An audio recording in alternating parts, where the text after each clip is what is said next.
Hello everybody, and Jess here, and welcome to Sentai Daishikkaku. Did I read it right? Yeah, Sentai Daishikkaku.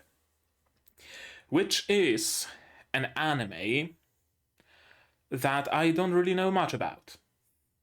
I really don't. I mean, I know the premise, right? I know that the premise is, one of the villains of a Sentai kind of a setting decides to join the Super Sentai group, the Power Rangers, and destroy it from within, something thereabouts, right? Something like that. That's all I know, basically.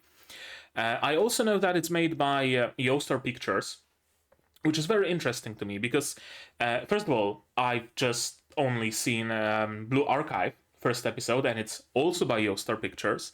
But Blue Archive didn't how do I say it? It didn't make me, didn't surprise me, in a way where, well, Blue Archive is published by Yoastar, so it makes sense that Yoastar Pictures would make a Blue Archive anime. Same goes for Arkanites, same goes for Azure Lane. But this is not based on a gacha. This is not based on a game, let alone a game published by Yoastar. So it tells me that Yoastar Pictures wants to branch out into quote-unquote regular anime that isn't just based on Yoastar branded gachas, but rather something that's an adaptation of an existing manga, I believe? I think so.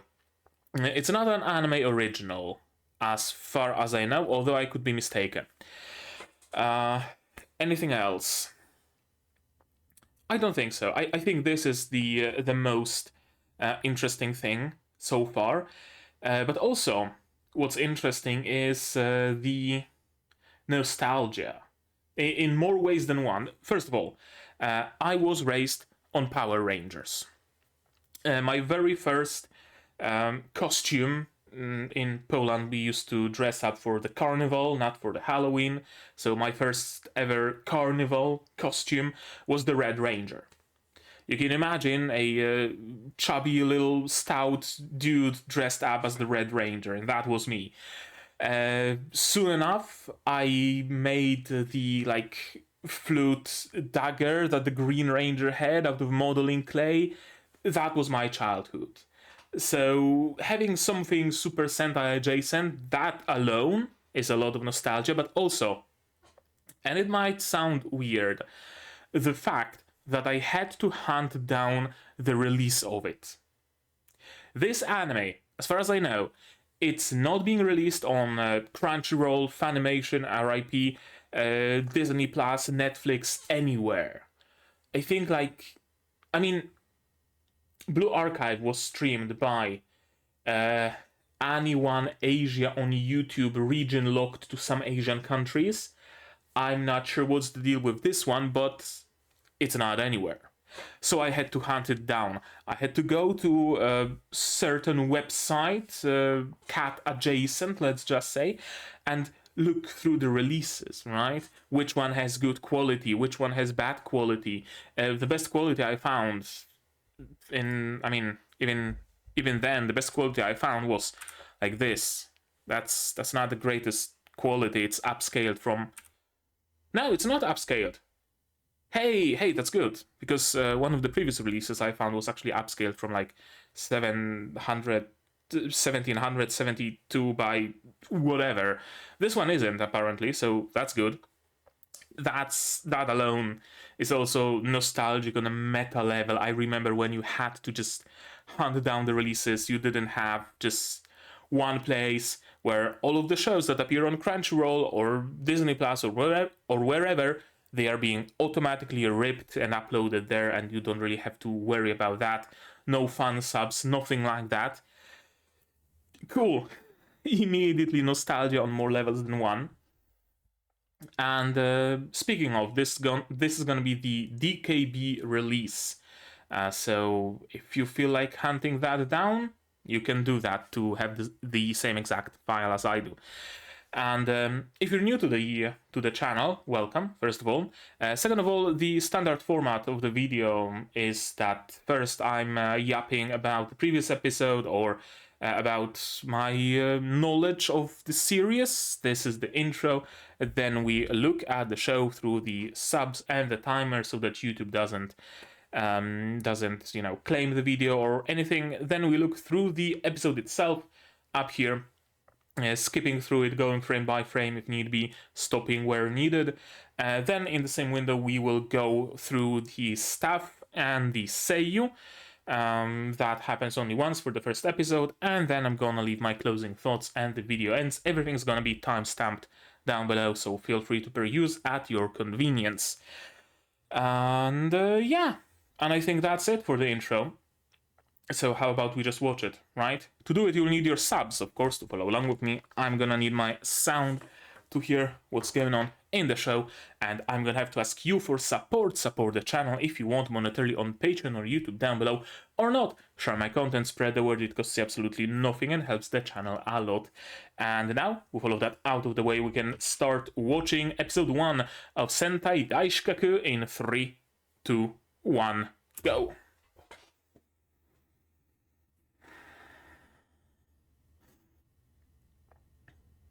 CG chains. That's a big chain.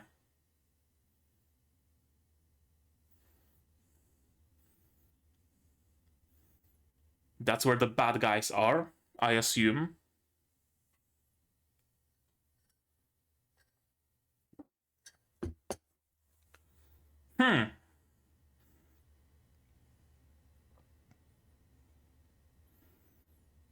Some really cool designs. I already like it, just for the designs alone. That's CG.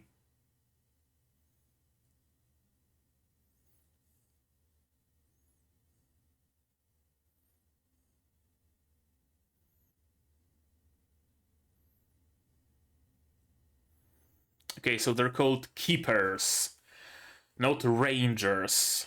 Gotcha. Or, okay, they're rangers, but they're keepers. Understandable.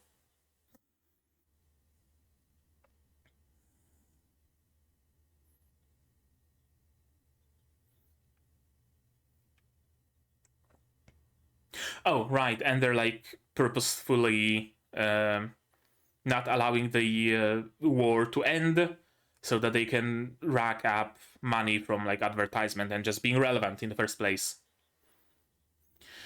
Yeah. That was also in the premise.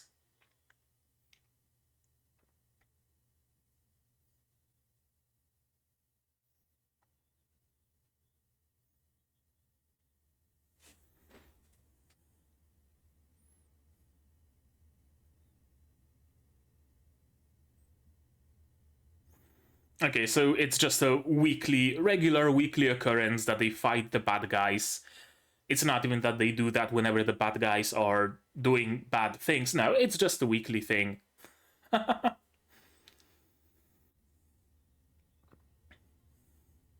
Interesting eyes.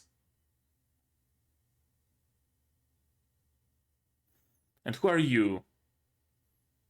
You're not the protagonist, I don't think.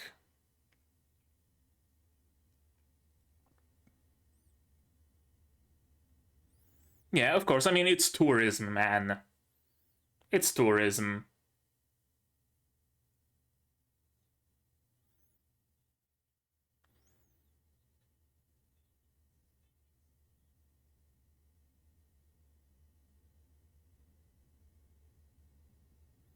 Okay, how much do you pay to be a member?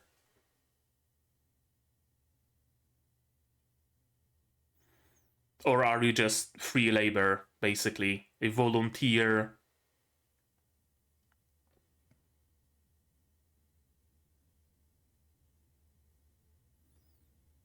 What the hell is going on? I'm getting like Monogatari vibes here.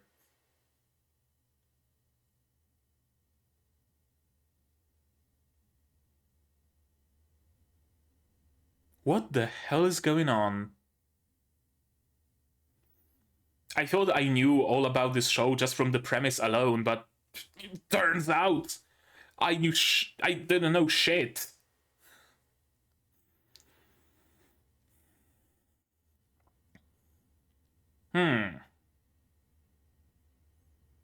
Also reminiscent of Shy, and I guess My Hero Academia as well, with how like marketable the heroes are.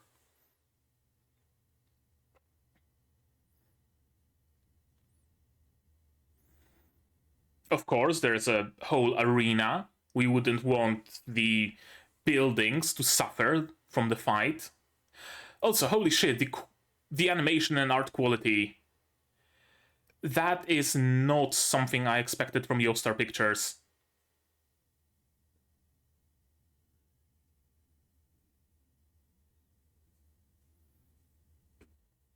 Nice music.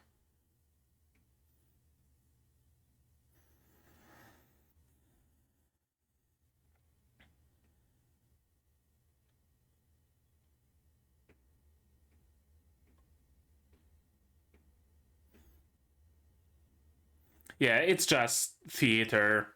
It's just MMA, basically.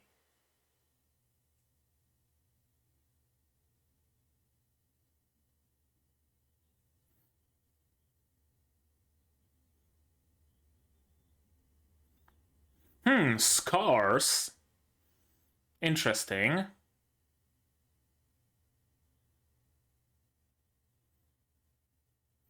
Explosion, of course. I will never forget the moment in Power Rangers. It wasn't Turbo. It was the one in like post-apocalyptic setting where the explosion was actually they actually used the explosion as an attack. That was cool. Oh no! Whatever shall we do?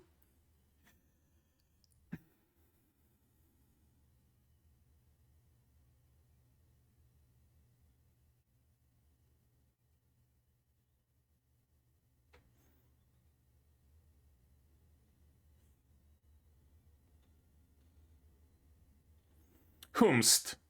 Oh, it's the girl from the underground? So are they also like rangers but not? Like the equivalent of grunts but for the good guys?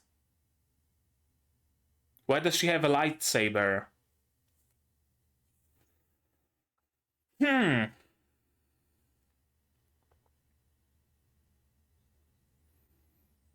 Let me guess, you say that about every single monster that approaches.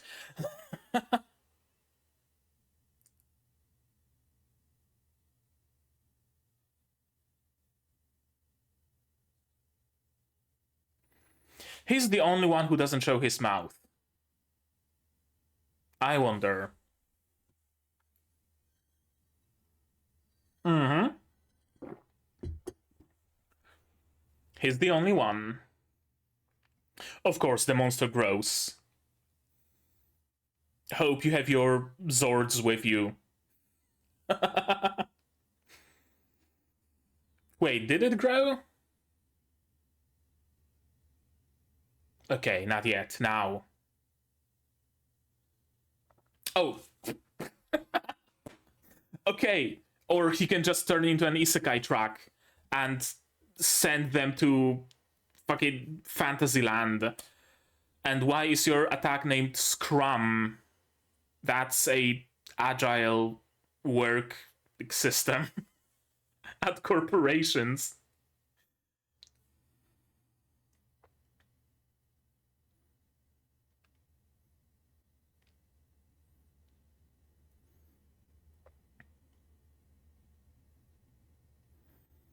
Give the Rangers your strength! Yeah! You can do it! Have my energy! Of course.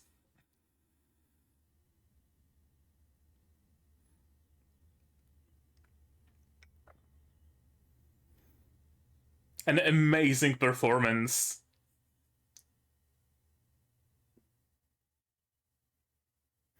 Divine artifact? Huh.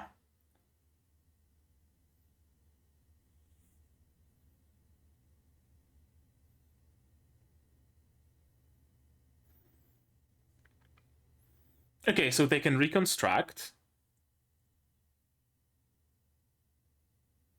Yeah, sure.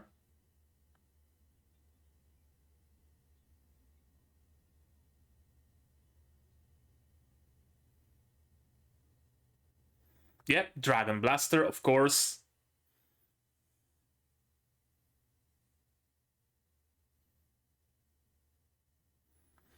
Okay, so that is our protagonist.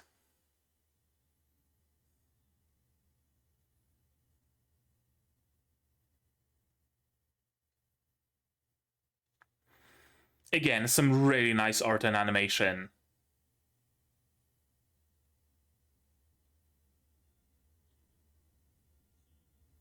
Of course. You gotta, you know, show your toothpaste or whatever.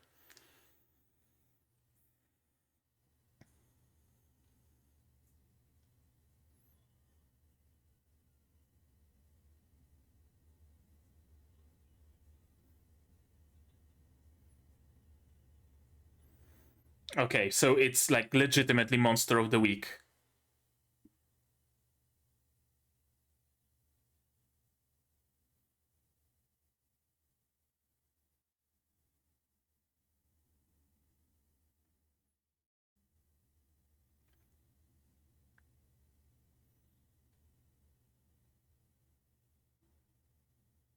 Hmm.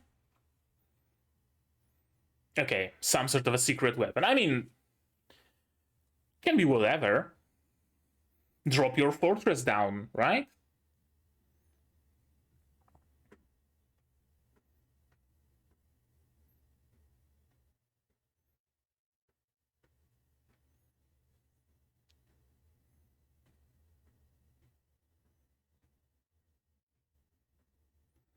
To continue producing Monsters of the Week, of course.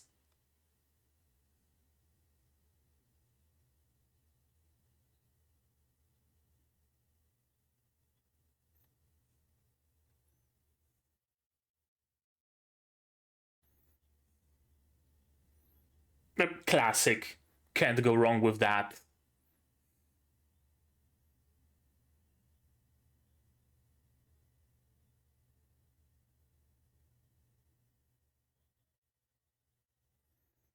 Sure.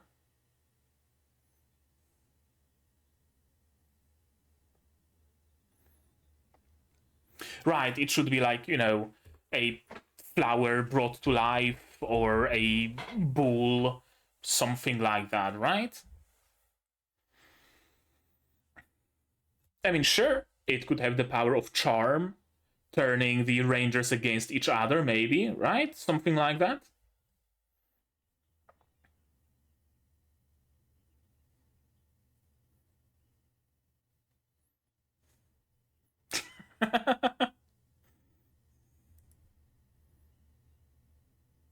You just did a tiger. No, you just did.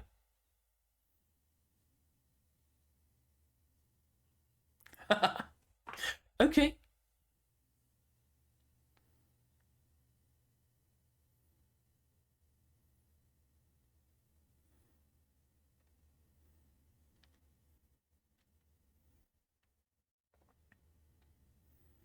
How about a dual enemy, a dragon and a tiger, right? Maybe.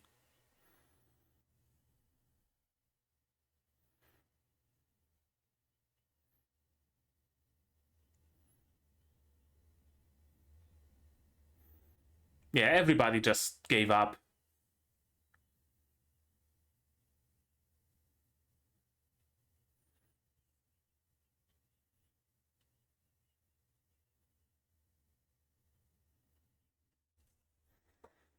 What even is your mission, I wonder?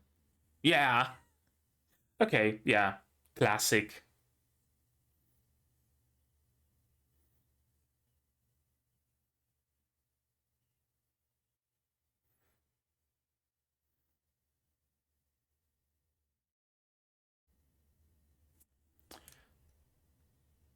Again, that's some really nice art to it.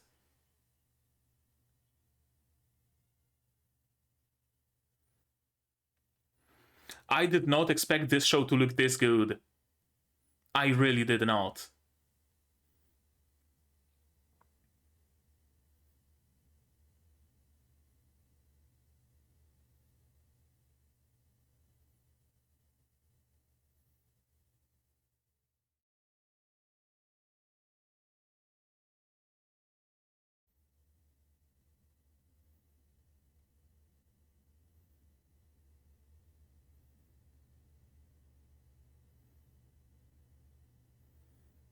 Mm-hmm.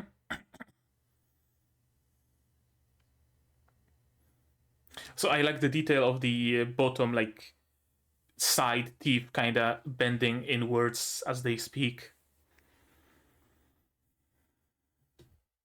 Why can't you just let the civilians know? Oh, truce. Gotcha. If you tell them, the Rangers just wipe you out and there's nothing you can do about it. Makes sense.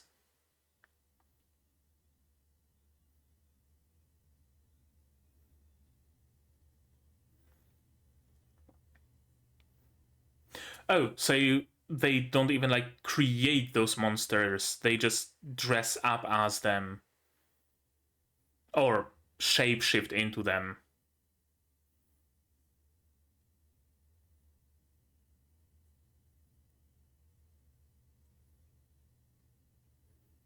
What?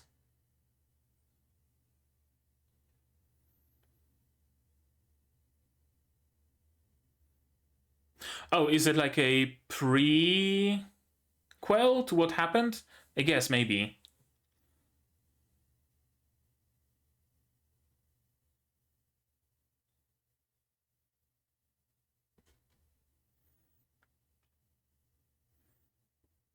Oh, he was the black-haired dude at the beginning, but shapeshifted into a human? Maybe. Maybe actually.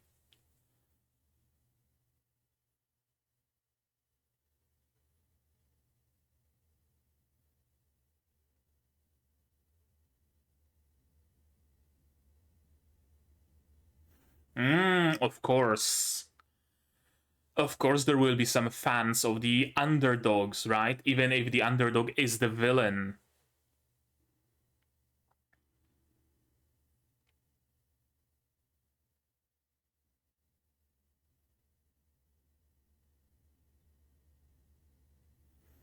Sure, that's one way to look at it.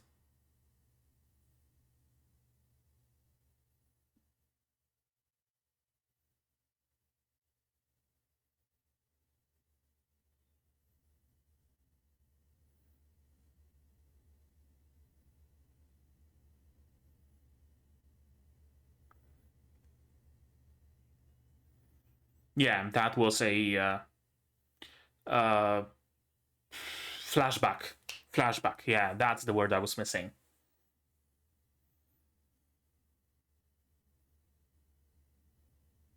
Oh, he wasn't vaporized.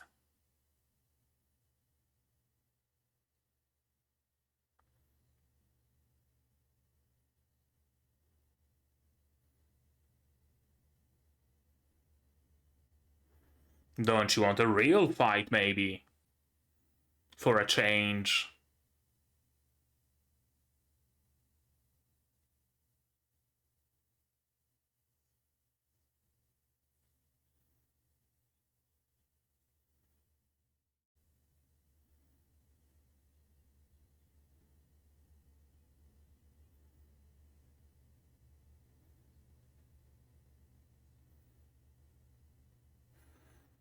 Hmm. Can he, though?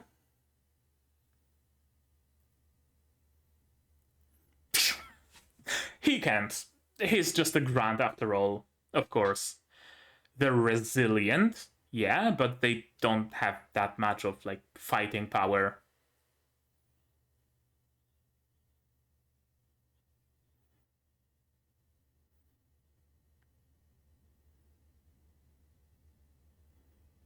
Well, There's the ganbare. There's the ganbare.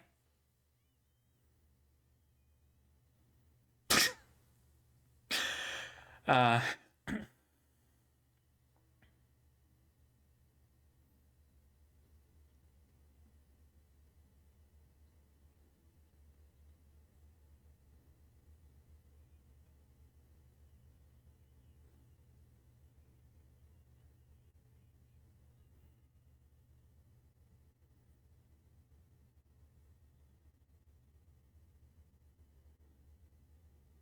of course, yeah. Still not quite strong enough.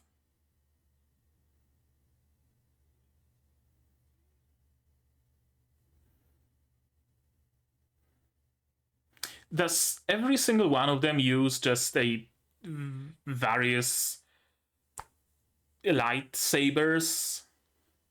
Or do they have different weapons as well? We've only seen lightsabers so far, and the dragon blaster thing.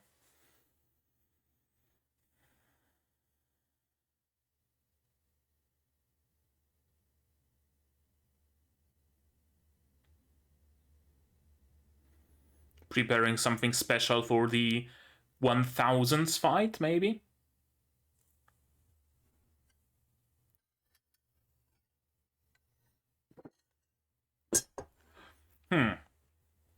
Reconstituting himself outside of the arena.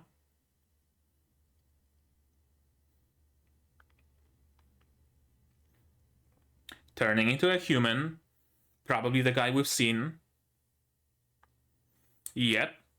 And he's going to join the Rangers. Yeah. Probably.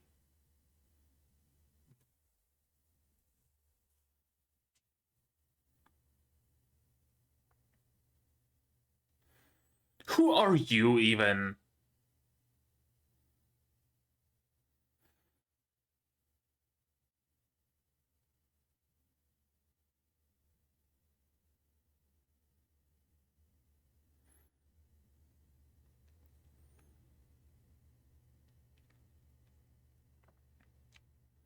Mm-hmm.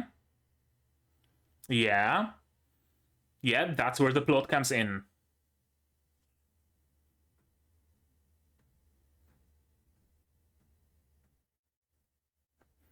And some very nice music.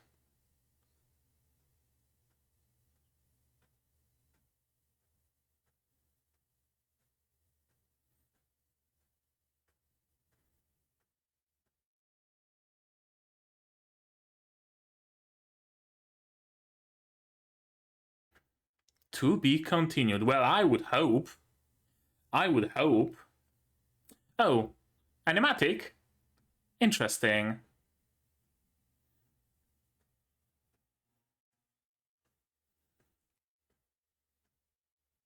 A very nice song. I'm a sucker for child chorus in songs, whatever the song might be. Interesting. So it's like behind the scenes that we see in the ending.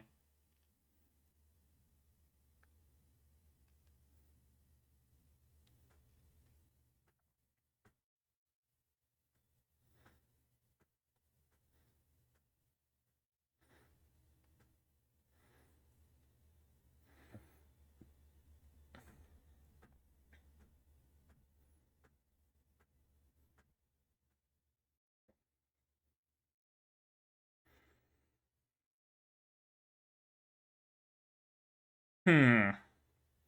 Was it only Yostar Pictures or have they partnered with someone? Because again, I'm gonna be honest with you, this is not the kind of quality. No, there's just Yostar Pictures. This is not the kind of quality that I've come to expect of Yostar Pictures. Like, sure, Arknights was good, Blue Archive was good, but it wasn't like this good. It wasn't this good.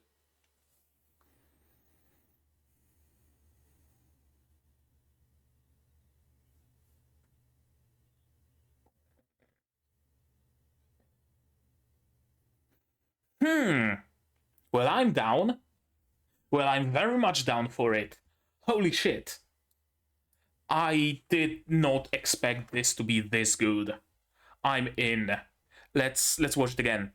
Let's absolutely 100% watch it again. My initial impression wasn't particularly favorable. I mean, this logo alone shows a lot of character and all, but sure, absolutely.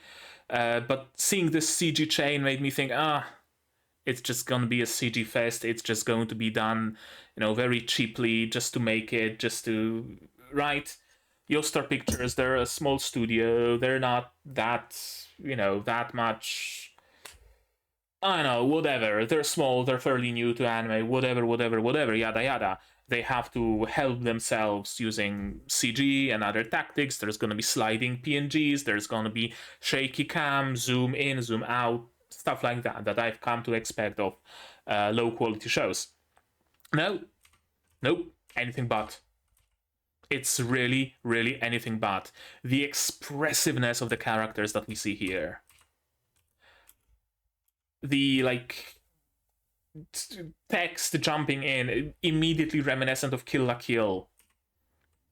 The designs of the characters here. I love the design of the Green Ranger. My favorite here, honestly. Some very, very, very good art and animation. Some very... I don't even know how to describe it, but some artsy, quote-unquote, stylized, yeah, some heavily stylized moments, heavily stylized shots. Like this here. I did not expect it. I really did not expect things to get this stylized. This shot, the meeting between them, I don't know why it reminds me so much of Monogatari. I have no clue why. Is it her design, her character design? Is it specific? I think it's the specific framing, right? Zoom in on his face, changes his expression, then panned out camera, then we see some vaguely just text on the screen, zoom in on her face with blank eyes, this bend to her, the almost over animated lips.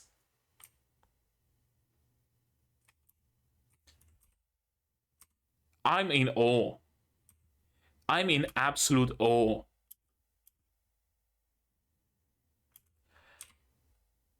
The zoom in on the hands, the sweat drops, this...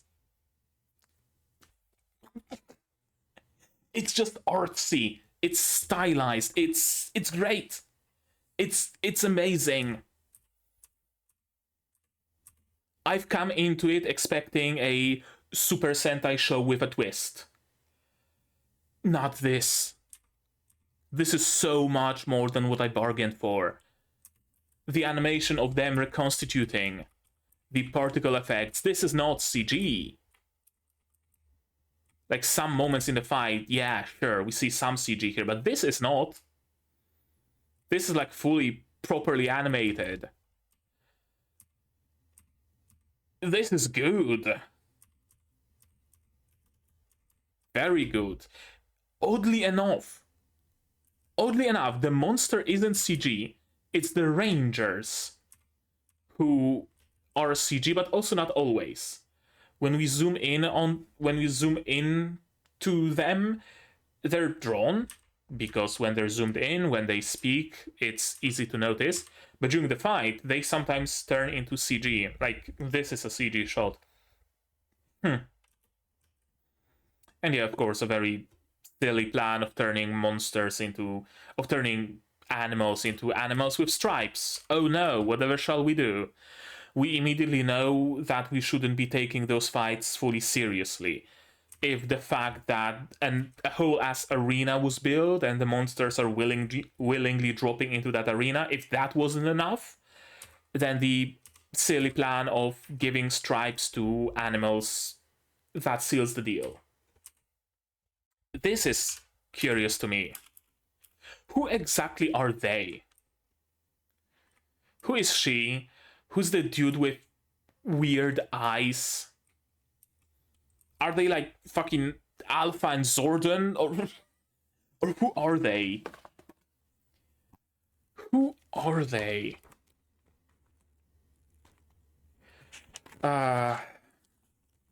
If you didn't know already, this is my book of theories. I use it to note down my theories, and after the show is over, we check them out. Sentai Daishikkaku. Sentai Daishikkaku. Yeah, I'm gonna put it in the book, in the notebook, early on, because I know that I'm gonna have stuff to theorize about. This is not much of a theory. This is just my general just musings and wondering, who are they? Are they the equivalent of Duskers, but for the good guys?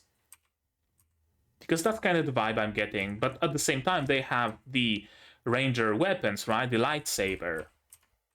But they're not rangers. I'm gonna say something more to the blonde girl. I don't know what, and I guess something more to the guy as well, and the ginger dude. I don't think they are just random humans that were recruited to be the mobs for the Rangers. I think there's something more to that.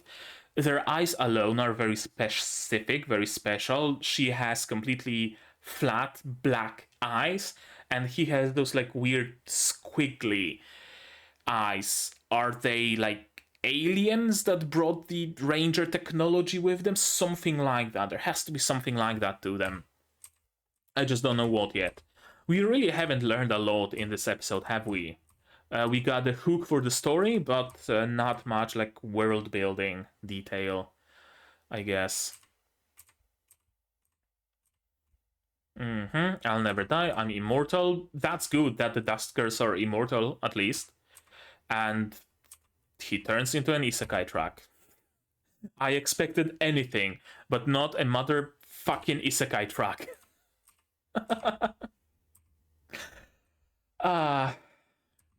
And of course, giving the Rangers your strength, all the kids in front of their TVs raising their hands, right? Sending positive energy to the sky, and the Rangers taking it or whatever. Another very cool shot. Divine artifact. I guess the like dragon blaster is the divine artifact. And yeah, this is another very clear giveaway that we're not supposed to be treating that any of that seriously. They're trying to figure out their last words and stuff. Also, again, extremely expressive faces, extremely expressive movement. Almost to the point of being exaggerated, but not quite there.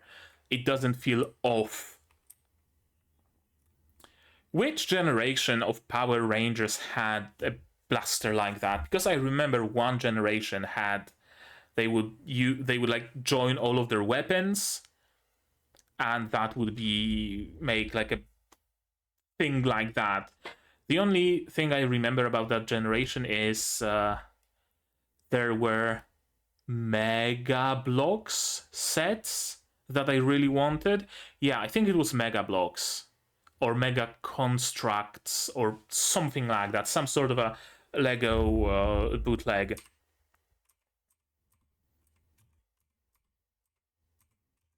Yeah, they got blasted, but they survived because they are very resilient. They just don't have much, damage. Sunday Showdown, yep. It's just a weekly thing. They just have to think of a monster of the week, of course. Of course. And it's not that easy, not for 13 straight years. Even Power Rangers reused plenty of monsters many times. And yeah, let's make a tiger. This where is it? Come on. Fuck. I lost it again. There it is. This is actually not that bad of an idea for a monster. Make something that's malicious and dangerous, but also emits some sort of supernatural charm that makes the Rangers waver trying to attack it, right? That actually sounds like a good idea for a monster. Just refine on it a little bit. Sure, might not be the best viewing experience for people who just want to see the monster vanquished, but still, right? Also, very interesting to see that the mobs, the grunts, the duskers, there are also female duskers. They're not discriminating, you know. If you have what it takes to be a dusker, you're hired. And again, the expressiveness on their faces. This is great. I love it. I love those grunts. I love the duskers.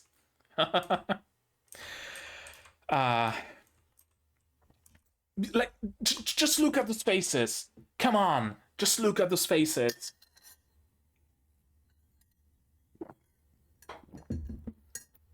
You know what it also reminds me of? This like expressiveness and this skull-looking face. Animations on like early Newgrounds, Congregate, right? Like Flash animations. They would often have characters with like skull face because they were very often very edgy. So how do you make the character edgy? Well, give them skull for a face. Yeah. Yeah. Yep. Yeah. Again, another wave of nostalgia and another very stylized, heavily artistic moment with those growing grunts laughing at him and the extremely expressive face again. This is great. Just from purely artistic standpoint, this is amazing. So much more than I bargained for. We lost the day our bosses were exterminated, and now we are left there to hold the fort. Interesting that the chain is not CG here. Just an observation. We can't let the civilians know, we can't rebel, because the Rangers are ultimately stronger than us. If we rebel, if we do anything against them, they will finish the job. So, to survive, we need to do their bidding. Makes perfect sense. Yeah, we're making a tiger. And of course, there would be people who, who like the underdogs, who support the underdogs. It's always the case, isn't it? Always. If the bad guys lose too much and the good guys win too much, you slowly start rooting for the bad guys, don't you? That's just how it goes. Because we, humans, like to root for the underdog. That's why something that very often happens in stories in general, but I'm going to reference Power Rangers because that's like my main connection with Super Sentai. Power Rangers would often lose, right? They would often get captured and having to recover. They would often lose their Zords. They would often lose their headquarters, right? It would happen often to make them the underdogs. That's when we root for them. Because if Power Rangers were to win every single time, constantly, then first of all, the threat is just not there. Because it's basically guaranteed that they will win, so there's no tension, we just know that they will win. And second of all, we start to take pity of fucking Rita Repulsa, because she's trying so hard and the evil Power Rangers are beating her up every time, right? Two things happen. I wonder why did it not happen in this world? 13 years of the good guys just constantly only ever winning? That seems boring to me. It really seems boring. Unless there were plots like, I don't know, one of the Rangers getting kidnapped, or them pretending to lose their suits, lose their powers, or whatever, but then regaining them, and that also counts as a win. Maybe, we don't know the whole history here. And another just random dude with a lightsaber. I wonder if D will also get his own lightsaber as soon as he joins. I'll do my best to play the perfect monster, once again, for the future of humanity. Yep. Are you satisfied with it? They probably are, because it's easy.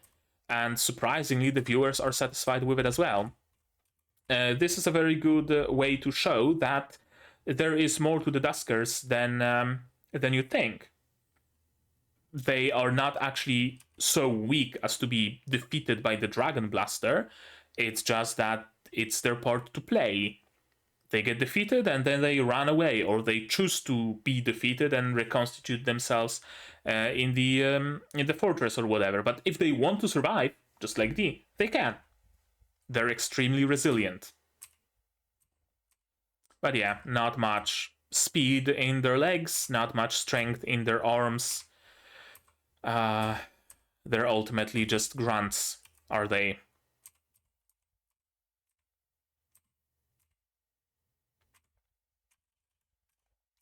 But this is also good, even for the Rangers, that there is some, surprise. Oh, you didn't actually kill all of them. Oh shit, there's a Dusker that's stronger than the others, right? We have a new plotline. We have some new bit of excitement. Every time Fighter D appears now, it's, oh shit, Fighter D might actually put up some resistance, right? It's also good for the show, just from the show as a show perspective. I really like their overly rendered teeth for some reason. And we are back to real time. He reconstitutes himself. Yeah, turns into a human, and it's of course him. The style of humans, at least this that we see here, and the, again, overly rendered teeth, well, overly in quotes, reminds me of that particular art style of early to mid 2010s, I believe, art style of anime that desperately wanted to be seen as mature, if you know what I mean. Like shows like, I don't know, Batum or Gantz, or, right? Stuff like that, that was almost too much directed at mature audience. It would always have this sort of art style with, I distinctly remember the like overly rendered teeth. It's not a bad thing, absolutely not. It's just, something I noticed. She, meanwhile, has a very simple and plain look, almost whatchamacallit? Fuck. What's the name of the studio that made Zetsubo Sensei? I mean, Zetsubo Sensei, and oh, that's why that's why that scene reminded me of Bakemonogatari, because she, of course, is her art style, her design is very, very reminiscent of Studio Shaft. That's why. That's why. Question solved. Question answered. Yeah, she's very Shaft-like. I wonder if the character designer worked for Shaft. I wouldn't be surprised. I'll take them down. Yeah, it's important to dream. Some really nice shading, some really nice... Yeah, I love it. And then we see the behind the scenes. That's also great. Some amazing music. And this little stop motion preview of the next episode. Good. Like, across the fucking board, good. This is the show of the season. So far, for me. Honestly. I did not expect to witness this. I really did not. That was good. That was real fucking good. So how about we see who made it, right? There we go. Let's see who made it. Sentai Daishikkaku. Yostar Pictures. Yostar Pictures alone, without any help from any other studio. Surprising. Surprising. They got help for Blue Archive, which is really interesting to me. Blue Archive, the animation. Yeah, that's Yostar Pictures and Candybox. Candybox arguably is basically a Yostar Pictures helper studio as well, because, I mean, Blue Archive, Azure Lane, and some Urusei Yatsura.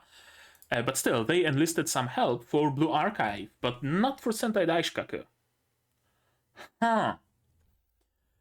Yeah, Yostar Pictures, of course, made Blue Archive, as I mentioned, Arc Knights, Azure Lane, Blue Archive, Arc Knights, Azure Lane, OVAs, some PVs, some, musical videos. Not really any anime disconnected from their gachas.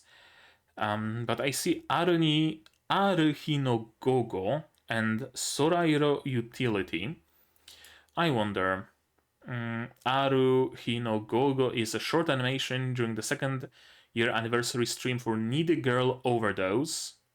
Whatever the fuck is Needy Girl Overdose? Oh, it's a manga? I don't know, something. But yeah, Yostar Pictures made it, and next year they will be making... this is also based on some... No, it's anime original. Huh. And it's golf. So either Yostar is gonna be publishing some golf gacha, or they're just gonna be making anime original. Interesting. And of course... Yeah, Sentai Daishikkaku is based on the manga, it's not anime original. Alright. Action sci-fi, tokusatsu, anti-hero revenge, male protagonist espionage, shape-shifting henshin, shonen dystopian. Recommended Ultraman, yeah, to the surprise of absolutely nobody. Samurai Flamenco, interestingly. Streaming on the... Oh, so it is streaming on Disney Plus, apparently. But whatever. I suppose it is. Sure. Let's take a look at the staff. I'm very much interested. Very, very much interested. Original creator. Let's start with him. Negi Haruba. What? Quintessential quintuplets? So the author of the manga is also the author of Quintessential Quintuplets. And Ponnomichi.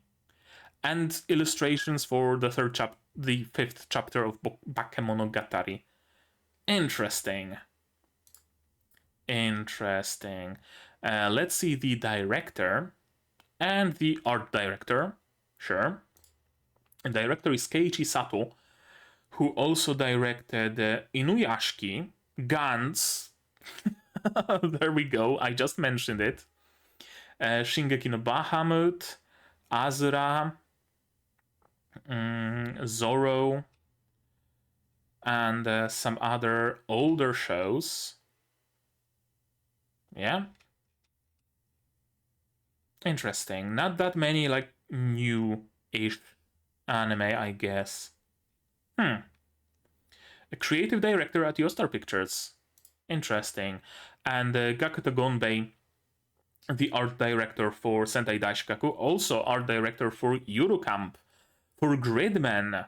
There we go. Interesting. For Beautiful Daydreamer and Blue Archive Short, not for the Blue Archive anime. Those Frontline art director, Zom 100 art director, Dynasion, the Arknights shorts and PVs, Koito Uso, background art. Interesting. Then, yeah, character design. I very much want to check out the character designer. Kahoko Koseki. Just Sentai Daishikkaku. Unless Annulist is acting up again and didn't load everything. No, just Sentai Daishikkaku. Alright, then. Sure. absolutely, let's have a newcomer making this amazing fucking character designs. That's, again, great, amazing. This episode, this video just never stops surprising me, does it? Serious composition, sure, let's check that out. Color design, why not? Yeah, that's gonna be it so far.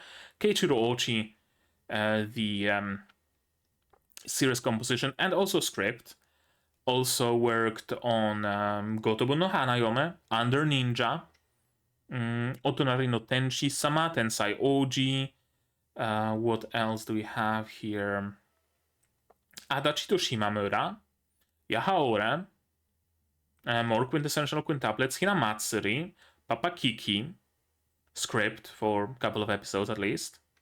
And then we have Naoto Kondo, the color designer, also for this short thing. Also in-betweens, in-betweens for Kusuri no Hitori Goto. Another golf anime, color design. The finishing assistants worked on the Marine musical video.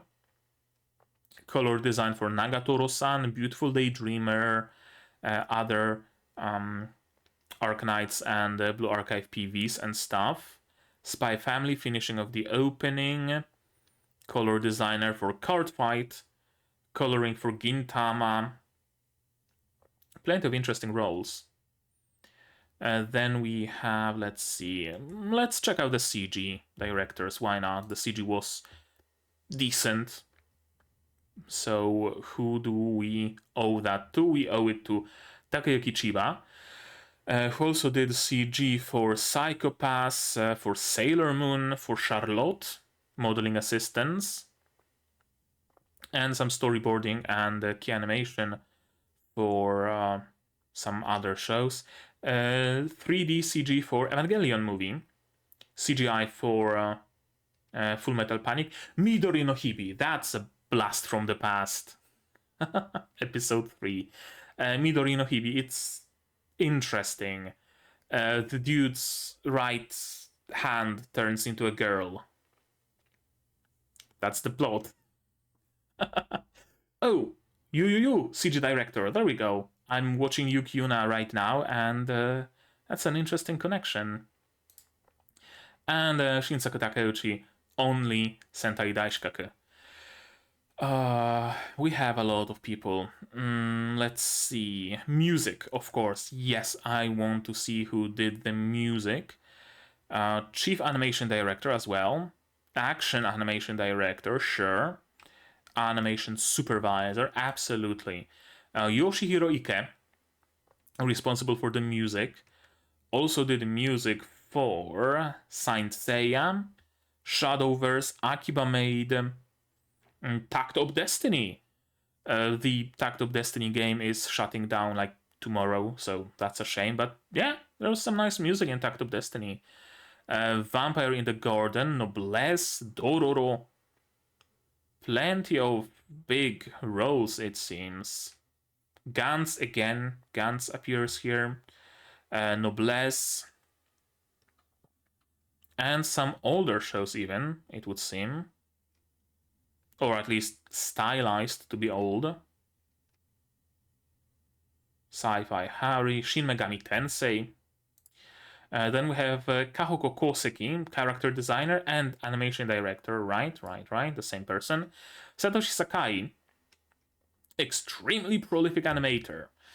Yeah, Sentai Daishikkaku, Shangri-La Frontier, effects and action. Shangri-La is like good god tier fucking animation, so no wonder there. This is the second season and this is the first one. So yeah, key animation on Shy, key animation on Undead Unluck. What else do we have here? Konosuba Hanier. Bleach, One Punch Man, Shingeki no Kyojin, Spy Family, more Shingeki no Kyojin, Gleipnir, Doraemon, Railgun, that's a lot. Tate no Yusha opening, Neverland, Review Starlight key animation, for a couple of episodes at least. Maotsukai no Yome, Magi, Owari Monogatari, Sekai Seifuku Boryaku no Zvezda. That's a cool anime as well. Simfugir key animation. Holy shit. More Railgun, Shakugan no Shana, Guilty Crown, Mushishi. That's a lot. That's a lot. They weren't lying, saying that he's a prolific animator. They absolutely were not lying. And Kenji Hayama, who was the animation supervisor, is the animation supervisor for this show. Also did work on Evangelion, Dororo, Inuyashiki, Bayonetta, Kido Senshi Gundam, Lupin, Baccano. What else do we have here? Vampire Hunter D, and some other shows as well, older shows as well.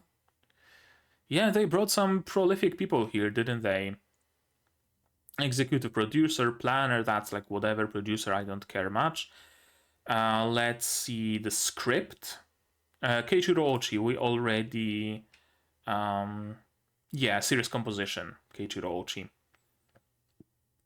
No, we didn't check out the Keiichiro Ochi portfolio, did we? Did we? I know, whatever. Let's check it again. Quintessential quintuplets. Adachi Shimamura. Yeah, we did. Yeah, we did. A lot of quintessential quintuplets, Hinamatsuri, Papa Kiki. Then we have Chief Animation Director, Episode Director for Episode 1 specifically, and we're gonna leave the theme songs at the end. Manabu Nakatake, Chief Animation Director for the first episode of this show, and also did the Evangelion movie key animation, Steam Boy key animation, Sket Dance, Psycho Pass. And then we have Takahiro Kaneko, episode director for this show, for the Tondemo Skill. This is a cool story. I read the manga. Chainsaw Man, Tact of Destiny, Kagegurui, Blue Period, Zombieland Saga, Shingeki no Kyojin, The God of High School. Plenty of prolific shows. And lastly, theme song performance, opening and ending. Opening was done by Tatsuya Kitani, who also did the opening for Ishira, Bleach, Danmachi. Yeah, Danmachi. What else do we have here? Some musical videos, I think. Yeah, this is the musical video, I think. The Suisei, apparently musical video. More Danmachi, Mob Psycho, and Railgun again. And Akari Nanawo, who's doing the same for the ED. Also Edomai Elf and Happy Sugar Life, and I don't recognize any more of them. Nice mixture of I don't want to say newcomers, but less prolific people, and the like prolific. Interesting.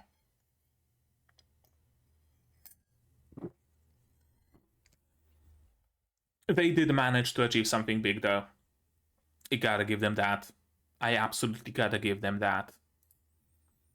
And Seiyu, we don't have all of them, but we're gonna check out the ones that we have. Let's start with D. D is voiced by Yusuke Kobayashi, who also voiced...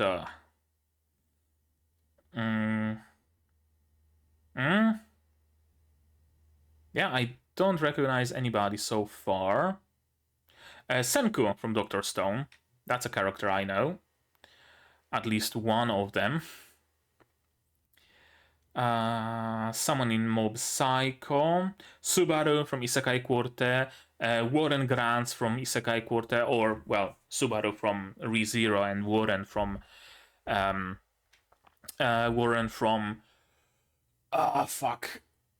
Yojo Senki, of course. Yojo Senki. Someone from Tensei Shitara. Yeah, Yojo Senki, Warren. Who else do we have? Arthur from Enen no Shobutai.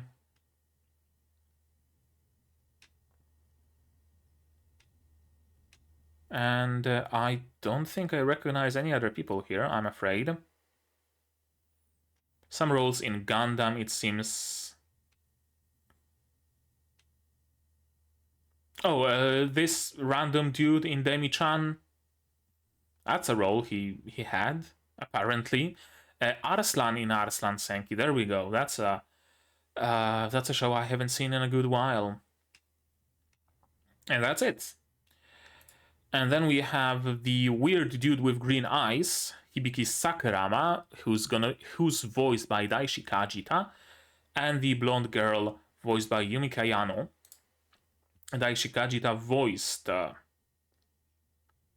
someone in Noblesse, and that's as much as I recall. Someone in Ensemble Stars. That's it. And Yumi Kayano voiced random person in a random anime.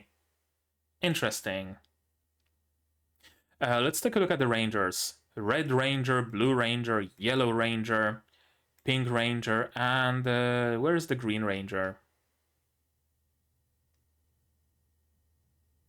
I guess the Green Ranger is like one of the unmasked people. Alright, sure, whatever. Gonna check out the four that we do have.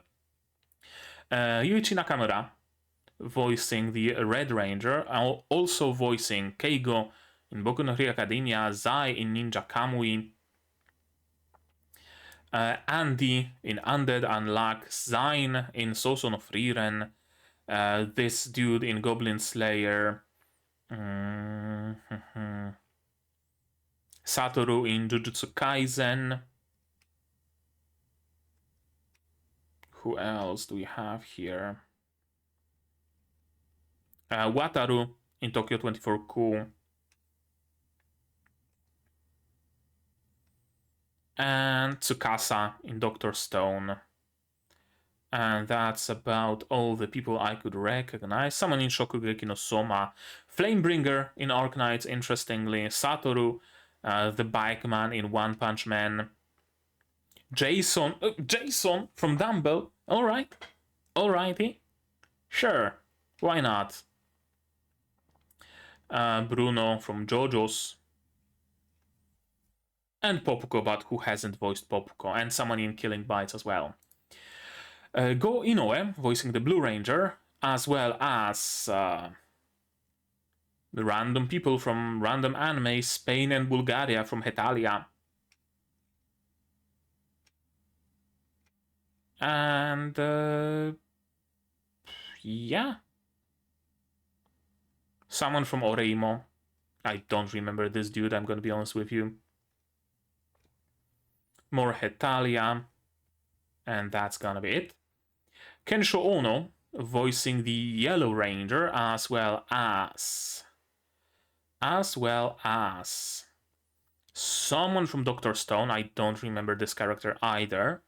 I've only seen season 1 of Dr. Stone. Knut Svensson in Vinland Saga. Someone from Idolish 7 and other, I'm assuming, related shows. Yuri from Spy Family. Mahiro from Yofukashi no Uta. Kei from Tomodachi Game. Now, those are names I recognize. Someone from... oh, I thought it's Naruto.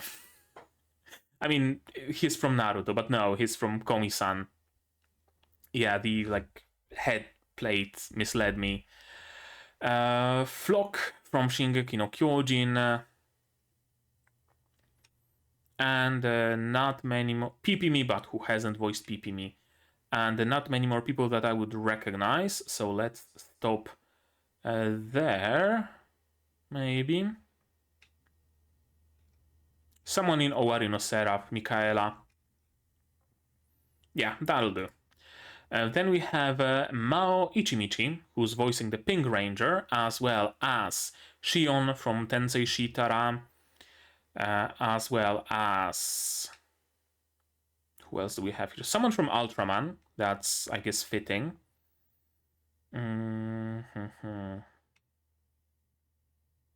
Someone from Takagi-san. Ashuna from Shokei Shoujo Virgin Road. Pecorine from Princess Connect. That's a familiar face. Who else do we have here that I would recognize? More Pecorine.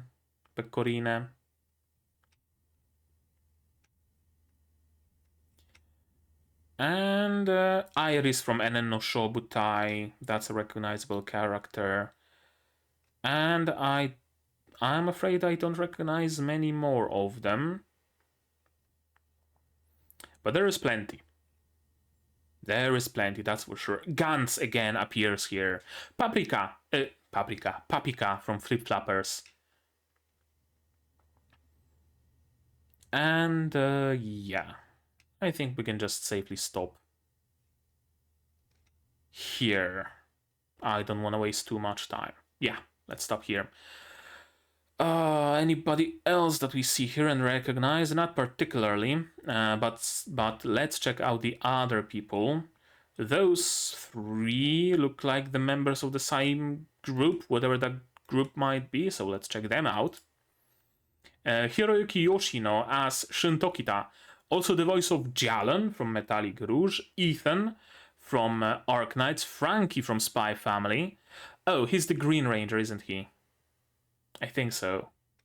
Or the yellow one? No, maybe not.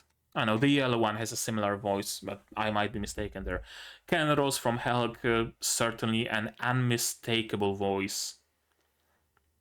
Akihito from Yofukashi no Uta. Yeah, unmistakable voice.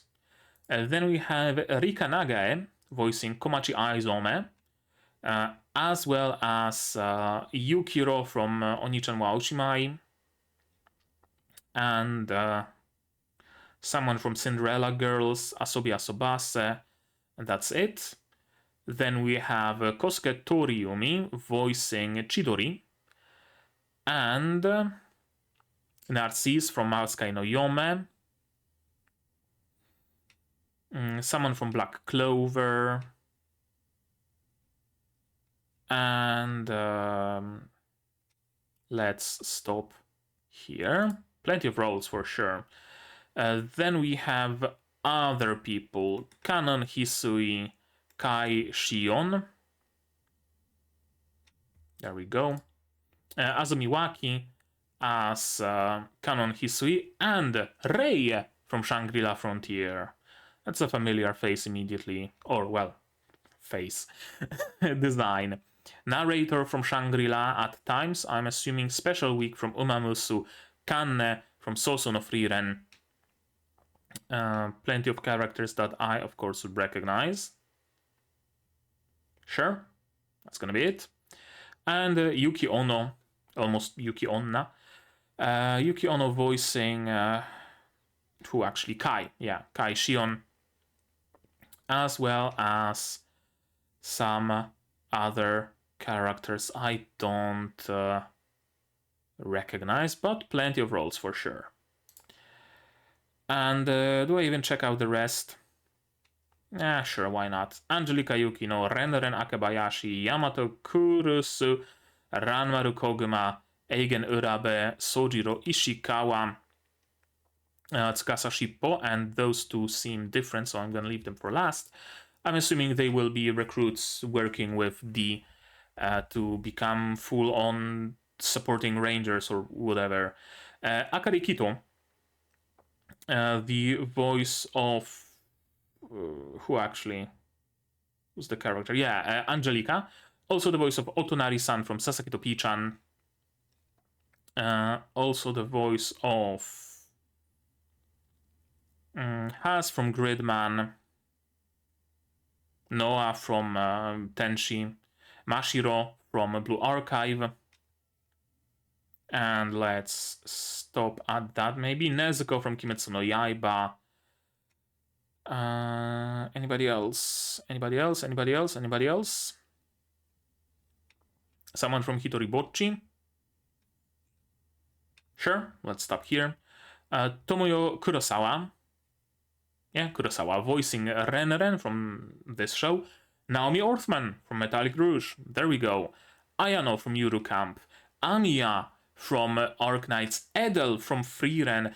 Aya Rindo from Undead Girl Murder Farce. Pink from Maho Shoujo, Magical Destroyers. Vash the Stampede from Trigun. Rebecca from Cyberpunk. P7. Holy shit, that's a lot. She's gonna be one of the main-ish characters, isn't she? She's absolutely going to be. Someone from Rail Romanesque. Plenty of other roles. Cinderella girls, of course. There we go. Ryota Osaka voicing Yamato Kurusu. Also voicing Johan from Majo to Yaju, Mao Satan from Hataraku Mao-sama. Some other people as well. Climb from Overlord.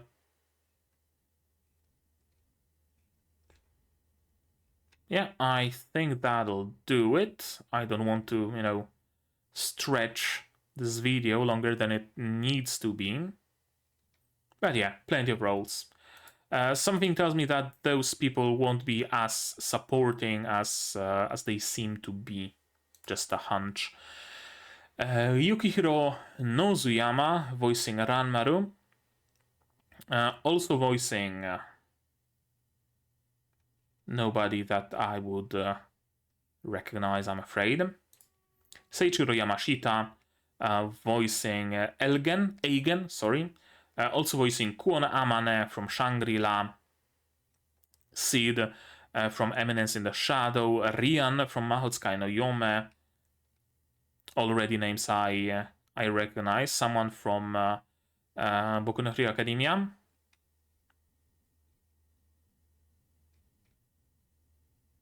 Sven from El Meloy. And I'd say that'll do it. Nick from Amaburi. There we go. Daiki Hamano voicing Sojiro in this show, and also voices someone from Goblin Slayer, second season. Haven't seen the second season yet. Samurai Swords from Chainsaw Man. Vice from Isekai Quartet, and well, from Yojo Senki. Plenty of roles as Vice. And let's stop here. And Masanori Shimizu voicing Tsukasa, also voicing some, I guess, monsters and mobs and NPCs from Shangri-La Frontier, apparently. And other special designs are Masurao Nadeshiko, should I say maybe, Angel. We have seen Angel, have we not? I think we have. No, we've seen Angelica, not Angel. And Sentoin XX. Fumiko Tachiki, voicing Masurao. Also voicing Kenpachi from Bleach. Scott Pilgrim from Scott Pilgrim. Popuko. Someone from One Piece. Someone from Gintama. Plenty of roles as narrator, right? Kengan Ashura, Golden Kamui. More Golden Kamui. Someone from One Piece. Couple of people from One Piece, actually. Dragon in High School DxD. And plenty of other roles. And then we have Shiori Mikami voicing Angel, as well as Historia from Shingeki no Kyojin. The Owl from Kemofure Season 2. Akari from Yuru Yuri. Who else? Ashe from Amaburi. Krista from Shingeki no Kyojin. And that'll do it. And lastly but not leastly, Hina Yomiya voicing Sento in XX, and also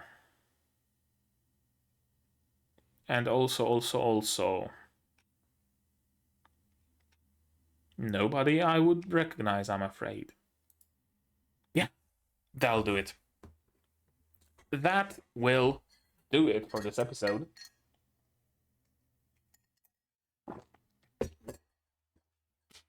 It was good. It was very, very, very good.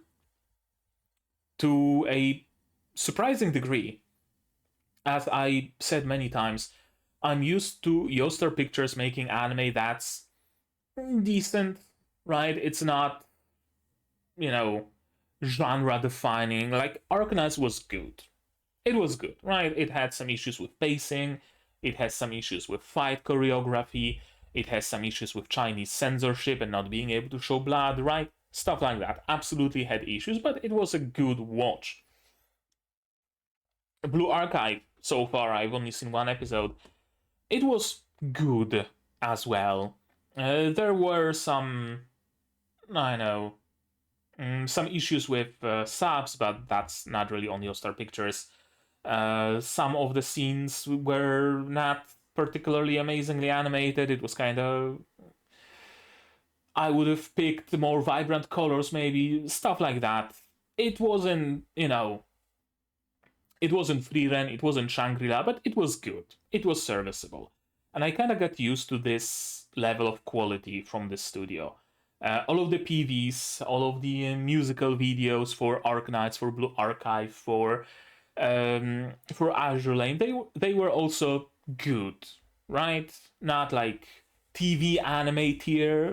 They were good, and they were only like a couple of minutes long, made every so often. So you would assume that if they need this much time to make something of this quality and of this length, then they can't really, manage a good and proper anime. This really took me by surprise. Really, honestly, 100% took me by surprise. I would think this was fucking, I know, Madhouse or Mappa, and not like their B teams either, but like their like main production for the season. Okay, maybe not like Madhouse. No, you know what? Fuck it. Yeah, their level. Mappa Madhouse level at times. Not consistently, of course, but then again, Mappa and Madhouse aren't consistently amazing either. So there is also that. But let's not compare them. Let's not compare them because this anime just stands up on its own, solely and entirely on its own, without the need to make any comparisons to anything whatsoever. It's simply good. It's simply this fucking good. I uh, I was apprehensive a little bit watching it. Because I thought, oh, well, it's kind of late, right? I'm kind of tired. Maybe I should watch it tomorrow. I'm falling asleep here in my chair. It's maybe not worth it. It's just going to be some CG festa. Like, the story might be cool because people seem to like it, but I can't really see it being adaptation better than Blue Archive or Arknights anime. But no, no, I'm wide awake. I'm wide awake right now because it was this good to completely get rid of the idea of sleep from my head. Good shit. Surprisingly, the biggest surprise of this season so far to me, and honestly, right now, granted, I have not seen many anime this season yet, but so far, out of the ones I've seen, up there. Up there. Probably the best. Honestly, probably the best that I've seen so far. Very good. Very, very, very good. Very uh the style, the voice work, the character designs. Yeah, good shit. And I think that suffices. Yeah, I think that suffices as a summary. So I'm just gonna stop talking because we're like approaching an hour and a half, so high time I just stop talking, right? But you guys, you tell me, what did you think of this episode? Down in the comments below, right? What did you think of it, of my reaction, my theories, stuff like that? No spoilers, I beg of you, don't spoil the manga to me. If you do want to talk spoilers, you can do that on my Discord here, also linked in the description below. Like this video if you liked it, subscribe to be notified of future videos, and not only Sentai Daishikkaku but also Yuuki, Yuuna, Spice and Wolf, Metallic Rouge, Blue Archive, plenty others coming in the future. Click the bell to be notified of when I go live, because I do sometimes. Support the channel if you want monetarily on Patreon down below, where for $10 a month you get early access to non-seasonal shows like Yuuki, Yuuna, and for just $1 you get a role on the Discord and a place in the credits. You can also support me directly on YouTube via memberships, super thanks, super chats, and if you don't want to spend any money whatsoever, you don't have to. Share my content, spread the word, it costs you absolutely nothing and helps the channel a lot. And now, we'll follow that out of the way. That's gonna be it from me for today. So as always, you guys do all the good stuff, and I'm gonna see you in the next one. Cheers!